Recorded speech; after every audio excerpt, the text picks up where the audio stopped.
हमारे इस YouTube channel के सेगमेंट फास्ट न्यूज में आप तमाम का इस्तकबाल है। इस वीडियो में आप देख सकते हैं कम मिनटों में बहुत ज्यादा खबरें।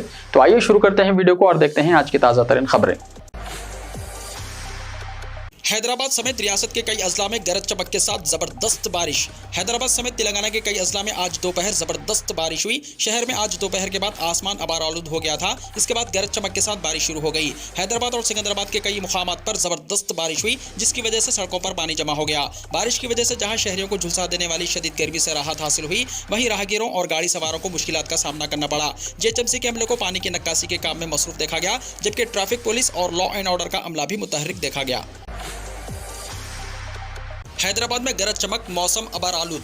महकमा मौसमियात ने आज यानी जुमेरात के अलावा जुमा और हफ्ते को तेज हवाएं चलने, गरज चमक और गरज चमक के साथ बारिश की पेशकशी की है। इसी के पेश नजर शहर में येलो अलर्ट का ऐलान किया गया है। आज दोपहर के बाद हैदराबाद में आसमान पर बादल छा गए और गर्मी की शिद्दत देखी गई। आसमान पर बादल छाने के साथ ही गरज के साथ बास मुकामात पर बारिश की भी इत्तलात मौसूल हुई। अजला विकाराबाद और संगारेड्डी में जबरदस्त बारिश और जालाबारी। रियासत के अजला विकाराबाद और संगारेड्डी में जबरदस्त जालाबारी हुई। खासतौर पर जिले संगारेड्डी के कोहिर मंडल में तेज हवाओं के साथ जालाबारी हुई। मौसलाधार बारिश के अलावा कई मुकामात पर गरज चमक के साथ बारिश हुई, जिसकी वजह से जिले के कई इलाकों में बरखी की सरबराही में शदीद खलल पड़ा। संगारेड्डी टाउन की कई सड़कों पर पानी जमा हो गया। बारिश का पानी नशेबी इलाकों में दाखिल होने से मुकामी लोगों को मुश्किलात का सामना है। जालाबारी से घरों की छतों को जुज़वी नुकसान पहुंचा। इसी दौरान जिले विकाराबाद में भी कई मुकामात पर बारिश होने की इत्तलात मिली है। मरपल्ली मंडल मुस्तखिर में जालाबारी हुई। विकाराबाद, परगी और पोडूरू मंडलों में आंधी के साथ बारिश हुई। बारिश की वजह से अवाम को गर्मी से राहत हासिल हुई। मौसम गर्मा से निपटने के लिए तेलंगाना फायर डिपार्टमेंट मुतहर्रिक। मौसम गर्मा के पेश नज़र तेलंगाना स्टेट डिजास्टर रिस्पांस और फायर सर्विस महकमे का एक आला सतही इजलास मुनक्किद हुआ। महकमा फायर सेफ्टी के सरबरा और director general Y Nagi Reddy की ज़ेर क़यादत इस इजलास में शोबे के तमाम ओहदेदारों ने शिरकत की। इजलास में जारी मौसम गर्मा में एहतियाती इक़दाम के अलावा आतिशदगी के वाक़यात पर बरवक्त कार्रवाई से मुताल्लिक़ तबादला ख्याल किया गया। इस इजलास में ओहदेदारों ने नागी रेड्डी को बताया कि मौसम गर्मा से निपटने के लिए तेलंगाना फायर डिपार्टमेंट मुतहर्रिक है और तमाम फायर इंजन गाड़ियाँ कारगर होने और बर वक्त उनकी सर्विसिंग किए जाने की इत्तला है। इजलास में यह भी फैसला किया गया है कि मौसम गर्मा के इख्तिताम तक इस महकमे का कोई भी मुलाजिम छुट्टी पर नहीं जाएगा। तेलंगाना के नए सेक्रेटेरिएट का 30 अप्रैल की सुबह खुसूसी पूजा से होगा इफ्तिताह। तेलंगाना के नए सेक्रेटेरिएट का 30 अप्रैल की सुबह 6:08 पर खुसूसी पूजा के जरिए इफ्तिताह अमल में आएगा। चीफ मिनिस्टर के चंद्रशेखर राव ने नए आलीशान सेक्रेटेरिएट, जिसे डॉक्टर बी आर अम्बेडकर से मौसूम किया गया है, इफ्तिताह के लिए पंडितों और नुजूमियों से मुशावरत के बाद मुहूर्त तय किया है। बताया जाता है कि चीफ मिनिस्टर केसीआर रियासती वज़रा और आला ओहदेदारों के साथ खुसूसी पूजा में शिरकत करेंगे और दोपहर 1:20 पर चीफ मिनिस्टर अपने चैम्बर में कुर्सी संभालेंगे। रियासती वज़रा और आला ओहदेदारों के लिए भी अपने चैम्बर्स में सीटें संभालने के लिए यही वक्त मुकर्रर किया गया है। सेक्रेटेरिएट में वज़रा और आला ओहदेदारों को चैम्बर अलॉटमेंट का काम 20 अप्रैल तक मुकम्मल कर लिया जाएगा, ताकि वो 30 अप्रैल को अपने चैम्बर में बाकायदा काम का आगाज करें। बाज़ है कि हुकूमत ने 17 फरवरी को इफ्तिताह का प्रोग्राम बनाया था, लेकिन MLC इंतखाबात के पेश नज़र इंतखाबी ज़ाब्ते अखलाक नाफिज किया गया, जिसके नतीजे में इफ्तिताही तकरीब को 30 अप्रैल के लिए मुलतवी किया गया। इसी दौरान ओहदेदारों ने नए सेक्रेटेरिएट की असली सहूलतों और आलिशान इमारत के बारे में 3D वीडियो जारी किया है। चेन्नई से ताल्लुक़ रखने वाले आर्किटेक्ट्स पूनी कांसे साव और आस्कर कांसे साव ने सेक्रेटेरिएट का डिज़ाइन तैयार किया है, जिसमें मुख्तलिफ तहजीबों को नुमाइंदगी दी गई है। इंडो इस्लामिक आर्किटेक्चर के तहत इमारत पर गुंबदों को तामीर किया गया है। सेक्रेटेरिएट में वज़रा और ओहदेदारों के चैम्बर्स के अलावा मस्जिद, मंदिर और चर्च भी शामिल रहेगा। तेलंगाना कानून साज कौंसिल के लिए BRS पार्टी के 3 उम्मीदवार बिला मुकाबला मुंतखब। तेलंगाना कानून साज कौंसिल की 3 सीटों के लिए मुनक्किदा इंतखाबात में BRS उम्मीदवारों को बिला मुकाबला मुंतखब करार दिया गया। MLA कोटा के तहत मुनक्किदा इस इंतखाबात के लिए आज पर्चा नामजदगी से दस्तबरदार होने की आखिरी तारीख थी। 3 सीटों के लिए कल 4 पर्चा नामजदगी दाखिल किए गए, जिनमें से इलेक्शन अफसर ने आज़ाद उम्मीदवार पालामूरी कमल का पर्चा नामजदगी मुस्तरद कर दिया। इसके साथ ही BRS के 3 उम्मीदवार वेंकट रामी रेड्डी, दिशापति श्रीनिवास और नवीन कुमार को बिला मुकाबला कामयाब करार दिया गया। बाद अज़ां BRS के 3 उम्मीदवारों ने रिटर्निंग ऑफिसर से कामयाबी का तौसीफनामा हासिल किया। BRS के वज़रा वेमुला प्रशांत रेड्डी, मल्ला रेड्डी MLA और MLC मौजूद थे। माह रमज़ानुल मुबारक में रात देर गए तक बाजार खुले रखने की इजाज़त दी जाए। महबूब नगर SP से मजलिसी कायदीन की नुमाइंदगी। मोहम्मद अब्दुल हादी एडवोकेट सदर मजलिस इत्तेहादुल मुस्लिमीन ज़िले महबूब नगर तेलंगाना की क़यादत में मजलिसी कायदीन और अरकान बल्दिया के एक वफ़द ने सुपरिटेंडेंट ऑफ पुलिस नरसिम्हा से मुलाकात करके रमज़ानुल मुबारक में बाजार पहले 20 दिनों में रात 1 बजे और आखिरी दहे में सुबह के अव्वली सातों तक खुले रखने की इजाज़त देने की दरख्वास्त की। इफ्तार के वक्त शाम 5 बजे से 7 बजे तक व्हीकल चेकिंग ना करने और घड़ियाल चौराहे, post office, bus stand, new town और सरकारी दवाखाना और मिट्टूगुड़ो इलाके में मेवा फरोशों को हिरासा न करने और मेवा मंडी वालों पर ट्रैफिक में खलल के नाम पर जुर्माने आयद करने से गुरेज करने के मुतालबों पर मुबन्नी तहरीर याददाश्त पेश की। SP साहब ने रमज़ानुल मुबारक में मुसलमानों को दरपेश मसाइल से तफसीली वक़्फ़ियत के बाद रमज़ान से पहले फील्ड लेवल के पुलिस ओहदेदारों से मुशावरत के बाद मुस्बित हतमी फैसला लेने का तयक़ुन दिया। 5 मार्च का एग्जाम मनसूख, तेलंगाना पब्लिक सर्विस कमीशन का ऐलान। क्वेश्चन पेपर लीक होने के तनाजुर में तेलंगाना पब्लिक सर्विस कमीशन ने 5 मार्च को मुनक्किदा इम्तिहान को मनसूख कर दिया है। कमीशन के सेक्रेटरी की जानिब से जारी करदा बयान में कहा गया है कि क्वेश्चन पेपर के लीक होने के सिलसिले में CCS हैदराबाद की जानिब से दर्ज करदा FIR पर काफी गौर के बाद इस इम्तिहान को मनसूख करने का फैसला किया गया है। इस एग्जाम की नई तारीख का ऐलान बाद में किया जाएगा। कानून के तहत पूछताछ नहीं की गई, इसीलिए कविता हाजिर नहीं हुई। समन जारी करके खातून को तलब करने का ED को इख्तियार नहीं, वकील का बयान। BRS रुकन कानून साज काउंसिल कविता आज इन्फोर्समेंट डायरेक्टोरेट के दफ्तर से रुजू नहीं हुई। उनके वकील सोमा भारत उनकी तरफ से ED के दफ्तर पहुंचे और उन्होंने इंकिशाफ किया कि ED की तरफ से मांगे गए 12 किस्म के दस्तावेजात उन्हें जमा कराए गए हैं। आज सोमा भारत ने मीडिया को बताया कि कानून के मुताबिक कोई तहकीकात नहीं हुई और ED ने कविता का फोन गैर कानूनी तौर पर जब्त कर लिया। उनका कहना था कि उन्होंने ED तहकीकात के मामले पर सुप्रीम कोर्ट में अर्जी दाखिल की है और वो इस फैसले के मुताबिक अमल करेंगे। उन्होंने कहा कि खातून से मकान में पूछताछ की जानी चाहिए। ऑफिस तलब करने के लिए समन जारी करने का ED को इख्तियार नहीं। सोमा भारत ने BRS खातून लीडर पर झूठे केस दर्ज करके हिरासा करने का इल्जाम लगाया। उन्होंने कहा कि कविता ने कभी नहीं कहा कि वो ED की तहकीकात में शिरकत नहीं करेंगी। उन्होंने याद दिलाया कि कानून के मुताबिक खवातीन से घर में पूछगुछ होनी चाहिए। उन्होंने कहा कि मरकज ने MLC कविता के खिलाफ मुकदमा दर्ज किए हैं। उन्होंने इल्जाम लगाया कि वो बगैर किसी सबूत के कविता को इस मामले में फंसाने की कोशिश की जा रही है। उन्होंने कविता पर रात 8:30 बजे तक कविता से पूछगुछ करके खवात की खिलाफ वर्जी का इल्जाम लगाया। उन्होंने कहा कि कानून की खिलाफ वर्जी करते हुए तहकीकात ना की जाए। हज 2023 के लिए तेलंगाना से 7,900 दरख्वास्तें। हज 2023 के लिए तेलंगाना हज कमेटी को 7,900 दरख्वास्तें ऑनलाइन मौसूल हुई हैं। हज कमेटी ऑफ इंडिया ने दरख्वास्तों के अदखाल की तारीख में 20 मार्च तक तोसी की है, जबकि साबिक में 10 मार्च आखिरी तारीख थी। 10 मार्च तक तकरीबन 6,000 दरख्वास्तें दाखिल की गई थी। तहम तारीख में तोसी के बाद दरख्वास्तों के अदखाल में इजाफा हुआ है। उम्मीद की जा रही है कि 20 मार्च तक तेलंगाना से तकरीबन 10,000 दरख्वास्तें दाखिल की जाएंगी। सऊदी अरब की जानिब से हिंदुस्तान को 1,75,000 आज़मीन का कोटा अलॉट किया गया, जिनमें से 80% रियासती हज कमेटियों को अलॉट किए जाएंगे। तवक्को है कि तेलंगाना के लिए 7,000 से ज्यादा आज़मीन का कोटा अलॉट किया जाएगा। तेलंगाना हज कमेटी से कवर नंबर्स की इजराई का सिलसिला जारी है और अभी तक 2500 से ज्यादा कवर नंबर्स जारी किए गए हैं। कामारेड्डी में 18 मार्च को रेवंत रेड्डी का रोड शो, आवाम से शिरकत करने मोहम्मद अली शब्बीर की अपील। कामारेड्डी में 18 मार्च को सदर तेलंगाना कांग्रेस रेवंत रेड्डी रोड शो में हिस्सा लेंगे। साबिक रियासती वजीर मोहम्मद अली शब्बीर ने बताया कि आज इस मुल्क में फिरकापरस्त ताकतें इस मुल्क की गंगा जमुना तहजीब को खत्म करना चाह रही हैं, जिसके लिए राहुल गांधी 3,500 किलोमीटर पैदल भारत जोड़ो प्रोग्राम किया। ठीक इसी तरह राहुल गांधी की हिदायत पर रेवंत रेड्डी ने हाथ से हाथ जोड़ो पदयात्रा शुरू की है, जो 18 मार्च को कामारेड्डी पहुंचकर 19 मार्च को हल्का असम्बली यल्ला रेड्डी को रवानगी होगी। निजाम सागर चौराहे पर रोड शो और पब्लिक मीटिंग रखी गई है, जो मरकज और रियासती हुकूमतों की मुखालिफ अवाम पॉलिसियों को लेकर रेवंत रेड्डी अवाम से खिताब करेंगे। मोहम्मद अली शब्बीर ने कामारेड्डी की अवाम से अपील की है कि वो कांग्रेस के हाथ से हाथ जोड़ो प्रोग्राम में शिरकत करते हुए कांग्रेस के हाथ मजबूत करें। सिकंदराबाद के स्वप्नालोक कॉम्प्लेक्स में भयानक आग लगने का वाकया, 7वीं और 8वीं मंजिल आग की लपेट में। हैदराबाद के इलाके सिकंदराबाद के स्वप्नालोक कॉम्प्लेक्स में जबरदस्त आग लग गई। स्वप्नालोक कॉम्प्लेक्स की 7वीं और 8वीं मंजिल पर जबरदस्त आग लगी है। हादसे की इत्तला मिलते ही फायर ब्रिगेड की 4 गाड़ियां मौके पर पहुंच गई। फायर ब्रिगेड का अमला आग पर काबू पाने की कोशिश कर रहा है। आज शाम तकरीबन 7 बजे कॉम्प्लेक्स की 7वीं और 8वीं मंजिल पर आग लग गई। आग बुझाने वाले अमले को घने धुएं की वजह से मुश्किलात का सामना करना पड़ रहा है।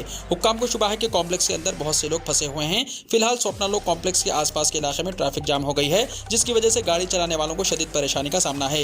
JHMC के मेयर विजय लक्ष्मी ने सिकंदराबाद जोनल कमिश्नर श्रीनिवास रेड्डी और EVDM के एडिशनल कमिश्नर प्रकाश रेड्डी से SP रोड पर वाक़ स्वप्नालोक कॉम्प्लेक्स में हुए हादसे के बारे में बातचीत की। प्रकाश रेड्डी ने कहा कि DRF की टीमें और फायर ब्रिगेड के एहलकार आग पर काबू पाने की कोशिश कर रहे हैं। मेयर ने ओहदेदारों को हिदायत दी है कि वो इलाके के आसपास के लोगों को बगैर किसी परेशानी के मदद फराहम करें। हादसे का इल्म होते ही वजीर श्रीनिवास यादव मौके पर पहुंचे। हुक्काम और पुलिस से हादसे के बारे में दरियाफ्त किया। हुक्काम को हादसे की तहकीकात का हुक्म दे दिया गया है। उन्होंने कहा कि किसी को परेशानी में मुब्तला किए बगैर इमदादी सरगर्मियां तेज करें। आंध्र प्रदेश हुकूमत ने 2,79 करोड़ का बजट पेश किया। अक़लियतों के लिए 4,203 करोड़ रुपए। आंध्र प्रदेश के वाई जगन मोहन रेड्डी हुकूमत ने आज 2,79,279 करोड़ रुपए का बजट पेश किया। वजीर फाइनेंस बी राजेंद्र नाथ ने असेंबली में बजट पेश करते हुए हुकूमत के फलाह और बहबूद के कामों पर तफसीली रोशनी डाली। उन्होंने कहा कि बजट में हर महकमे के साथ मुनासिब इंसाफ किया गया। बजट में अक़लियतों की फलाह और बहबूद के लिए 4,203 करोड़ रुपए मुख्तस किए गए हैं, जबकि BC तबक़ात की बहबूद के लिए 38,605 करोड़ रुपए, SC तबक़े के लिए 20,000 करोड़ रुपए, ST के लिए 6,929 करोड़ रुपए और कापू तबक़े के लिए 4,800 करोड़ रुपए मुख्तस किए गए हैं। महाराष्ट्र नवनिर्माण सेना की रैली पर पुलिस ने लगाई रोक। रियासत महाराष्ट्र के शहर औरंगाबाद में महाराष्ट्र नवनिर्माण सेना की जानिब से औरंगाबाद शहर में औरंगाबाद का नाम बदलकर छत्रपति संभाजी नगर करने की हिमायत में रैली निकाली जानी थी, लेकिन पुलिस ने रैली निकालने की इजाजत नहीं दी, जिसके बाद महाराष्ट्र नवनिर्माण सेना के लीडरान और कारकुनान ने औरंगाबाद शहर के शाहगंज इलाके में वाक़ संस्थान गणपति से रैली निकालने की कोशिश करते हुए नारेबाजी की। ये रैली आगे बढ़ती इससे पहले पुलिस ने रास्ते पर बैरिकेड लगा दिए ताकि एमएनएस कारकुनान आगे ना बढ़ सके, जिसके बाद एमएनएस कारकुनान रास्ते पर ही बैठ गए। पुलिस ने महाराष्ट्र नवनिर्माण सेना के ओहदेदारों और कारकुनों को हिरासत में ले लिया। इस दौरान एमएनएस के कई कारकुनों ने औरंगाबाद के रुकने पार्लियामान सैयद इम्तियाज जलील के खिलाफ नारेबाजी की और कहा कि मरकजी और रियासती हुकूमत ने औरंगाबाद का नाम बदल करके छत्रपति संभाजी नगर रख दिया है, तो फिर एमपी इम्तियाज जलील शहर के नाम की मुखालिफत क्यों कर रहे हैं। गर्मी शुरू होते ही लीमू के तलब में जबरदस्त इजाफा। खुर्दा बाजार में कीमत 200 रुपए किलो। गर्मी शुरू होते ही लीमू की कीमत आसमान पर पहुंच गई है। एनसीआर में खुर्दा मार्केट में लीमू की कीमत 200 रुपए फी किलो के पास पहुंच गई है, जबकि होलसेल कारोबारी इसे 150 रुपए से 160 रुपए फी किलो की कीमत पर खुर्दा कारोबारियों को फरोख्त कर रहे हैं। सब्जी फरोशों का कहना है कि इस वक्त लीमू की आमद बाजार में कम है, जबकि गर्मी शुरू होते ही इसकी तलब में इजाफा हो जाता है। यही वजह है कि लीमू की कीमत बढ़नी शुरू हो गई है। आम इंतखाबात में मुसलमानों को बीजेपी के करीब लाएंगे मोदी मित्र। 2024 के लोकसभा इंतखाबात में अपनी जीत को यकीनी बनाने के लिए बीजेपी ने मुस्लिम वोटरों को राग़िब करने के लिए एक खास मंसूबा बनाया है। पार्टी मुल्क के 65 मुस्लिम अक्सरियत अजला में अक़लियती बरादरी से 5000 मोदी मित्र बनाएगी, जो अपने अपने अजला में मुस्लिम वोटरों को पार्टी से जोड़ने का काम करेंगे। इनमें से ज्यादातर में उत्तर प्रदेश और मगरबी बंगाल के 13 अजला, बिहार, आसाम और केरला के मुस्लिम अक्सरियत अजला शामिल हैं। ये स्कीम 25 अप्रैल से शुरू होगी, जो 1 साल तक चलेगी। इस दिन तक मुफ्त में ऑनलाइन अपडेट कर पाएंगे आधार। 10 साल पुराने कार्ड को अपडेट करना लाजमी। अगर आप अपने आधार में ऑनलाइन जाकर कुछ अपडेट करना चाहते हैं तो अब बिल्कुल मुफ्त में कर पाएंगे। Unique identity fiction authority of India यानी UIDAI ने शहरियों को मुफ्त में आधार के लिए ऑनलाइन डॉक्यूमेंट अपडेट करने की सहूलत फराहम करने का फैसला किया है। ये सहूलत 14 जून तक जारी रहेगी। 10 साल पुराने आधार कार्ड होने पर इसे लाजमी तौर पर अपडेट कराना होगा। UIDAI ने लोगों से अपील की है कि माई आधार पोर्टल पर जाकर मुफ्त में डॉक्यूमेंट को अपडेट सहूलत का फायदा उठा सकते हैं। डॉक्यूमेंट को अपडेट करने के लिए कोई फीस की अदायगी नहीं करनी होगी, लेकिन आधार सेंटर पर जाकर डॉक्यूमेंट अपडेट करने पर 50 रुपए फीस देनी होगी। इससे पहले रिहायशियों को आधार पोर्टल पर अपने दस्तावेज को अपडेट करने के लिए 25 रुपए की अदायगी करनी पड़ती थी। एक सरकारी बयान में कहा गया है कि रिहायशियों को अपने आधार दस्तावेजात को मुफ्त ऑनलाइन अपडेट करने की इजाजत देने का UIDAI का फैसला लोगों पर मुबन्नी इक़दाम है, जिससे लाखों बाशिंदों को फायदा पहुंचेगा। मुफ्त सर्विस अगले 3 महीनों यानी 15 मार्च से 14 जून 2023 तक के लिए दस्तयाब है। ये ध्यान रखना जरूरी है कि ये सर्विस सिर्फ माई आधार पोर्टल पर मुफ्त है और फिजिकल आधार सेंटर पर 50 रुपए की फीस लेना जारी रखेगी, जैसा कि पहले हुआ था। फौजी हेलीकॉप्टर चीता गिरकर तबाह, पायलट्स की तलाश जारी। इंडियन फौज का एक हेलीकॉप्टर शुमाल मशरक़ी रियासत अरुणाचल प्रदेश में गिरकर तबाह हो गया, तहम पायलट्स की तलाश जारी है। आर्मी हेलीकॉप्टर चीता किसी मखसूस मिलिट्री मिशन के दौरान अरुणाचल प्रदेश में बोमडीला के मुकाम पर गिरकर तबाह हुआ। जुमेरात की सुबह 9:15 बजे हेलीकॉप्टर का एयर ट्रैफिक कंट्रोल से राब्ता मुनक़ता हो गया। वज़ारत दिफा के तर्जुमान लेफ्टिनेंट कर्नल महिंद्रा रावत ने जारी बयान में कहा कि बोमडीला के मगरब में मंडाला के करीब तबाह होने की इत्तला है। सर्च ऑपरेशन शुरू कर दिया गया है। इत्तलात के मुताबिक हेलीकॉप्टर में एक लेफ्टिनेंट कर्नल और मेजर भी सवार थे। हेलीकॉप्टर अरुणाचल प्रदेश में वाक़े सिंचे नामी गांव से रियासत आसाम की जानिब परवाज कर रहा था कि हादसा पेश आया। रमज़ानुल मुबारक की तैयारियां शुरू हो गईं। गुज़िश्ता साल के मुकाबले रमज़ानुल मुबारक में इस बार तवील रोज़ों का दौरानिया कम हो जाएगा। ये कमी साल बसाल हो रही है। इस बार रोज़ा 1 घंटा कम होगा। इस बार मुक़द्दस रमज़ान का तवील तरीन रोज़ा 13 घंटे 50 मिनट का होगा, जबकि गुज़िश्ता साल रोज़ा 14 घंटे 52 मिनट का था। इस वक्त रोज़ेदार रमज़ान का बेसब्री से इंतजार कर रहे हैं और मुस्लिम इलाकों में भी रमज़ानुल मुबारक की तैयारियां शुरू हो गई हैं। आपको बता दें कि रमज़ानुल मुबारक का महीना मुस्लिम कम्युनिटी में सबसे मुक़द्दस माना जाता है। रमज़ान के महीने में मुसलमान रोज़े और इबादत करते हैं। अगर मुक़र्ररा तारीख को चांद नजर आ गया तो 22 मार्च से रमज़ानुल मुबारक का आगाज होगा। मनीष सिसोदिया की मुश्किलात में इजाफा, CBI ने जासूसी का मुकदमा दर्ज किया। दिल्ली के साबिक नायब वज़ीर आला मनीष सिसोदिया की मुश्किलात में दिन ब दिन इजाफा होता जा रहा है। CBI ने अब एक नए मामले में मनीष सिसोदिया के खिलाफ मुकदमा दर्ज किया है, जो पहले ही CBI और ED के जरिए शराब घोटाले में मुलजिम हैं। CBI ने दिल्ली हुकूमत के जरिए कायम करदा फीडबैक यूनिट के गलत इस्तेमाल और इस यूनिट के जरिए अपोजिशन जमातों की लीडरान की जासूसी करने की शिकायत पर मनीष सिसोदिया समेत 7 लोगों के खिलाफ मुकदमा दर्ज किया है। CBI हुक्काम के मुताबिक यूनिट के लिए 1 करोड़ रुपए मुख्तस भी किए गए थे। तेजस्वी यादव 25 मार्च को CBI के सामने पेश होंगे। CBI की गिरफ्तार न करने की यकीन दहानी। तेजस्वी यादव को नौकरी के इवज जमीन घपले के मामले में जुमेरात के रोज दिल्ली हाई कोर्ट से बड़ा झटका लगा। अदालत ने तेजस्वी की CBI के समन पर रोक लगाने वाली अर्जी को मुस्तरद कर दिया। अदालत ने कहा कि तेजस्वी को 25 मार्च को सुबह 10:30 बजे CBI दफ्तर जाना ही होगा। समाअत के दौरान तेजस्वी के वकील ने जुमेरात को दिल्ली हाई कोर्ट को बताया कि अगर तेजस्वी एजेंसी के सामने पेश होते हैं तो उन्हें गिरफ्तार कर लिया जाएगा। इसके बाद CBI ने अदालत से कहा कि हम उन्हें गिरफ्तार करने का इरादा नहीं रखते, हम चाहते हैं कि वो पेश हों क्योंकि उन्हें कुछ दस्तावेजात दिखानी है। अगर वो वीडियो कॉन्फ्रेंसिंग के जरिए सामने आए तो इसका कोई फायदा नहीं होगा। तेजस्वी यादव ने सीबीआई की जानिब से पेशी के लिए 3 समन मौसूल होने के बाद ये अर्जी दायर की थी। दुल्हन को स्कूल में मिले थे कम मार्क्स, दूल्हे ने सर्टिफिकेट देखा और तोड़ दी शादी। रियासत उत्तर प्रदेश में पेश आए अजीबोगरीब वाक़े में दूल्हे ने महज इसलिए शादी से इनकार कर दिया क्योंकि दुल्हन को हाई स्कूल में नशानात कमाए थे।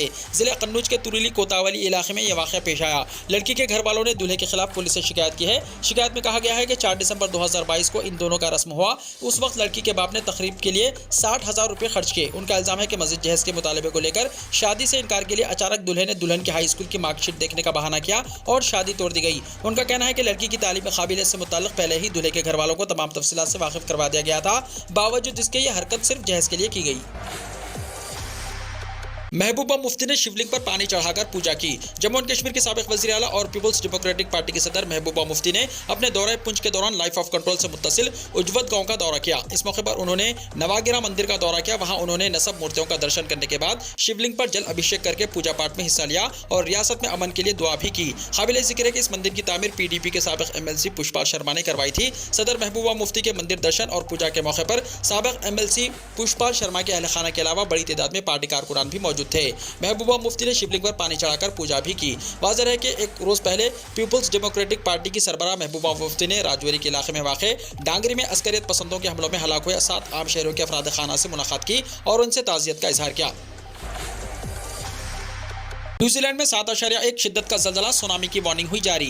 न्यूजीलैंड में शदीद दर्जे के जल्जले की इत्तलात हैं। जुमेरात की सुबह रेक्टर स्केल पर 7.1 की शिद्दत का जल्जला करमाडिक जज़ायर में आया, जो न्यूजीलैंड के शुमाल मशरक में तकरीबन 1000 किलोमीटर दूर वाक़ है। न्यूजीलैंड हेराल्ड के मुताबिक जल्जले का मरकज़ 10 किलोमीटर की गहराई में था। पैसिफिक सुनामी वार्निंग सेंटर ने जुनूबी बहरुल काहिल में जल्जले के मरकज़ से 300 किलोमीटर दूर वाक़ साहिलों के लिए सुनामी की वार्निंग जारी की है। न्यूजीलैंड के जज़ायर में आने वाले जल्जले के नतीजे में अभी तक किसी किस्म के जानी या माली नुकसान की तफसीलात सामने नहीं आई।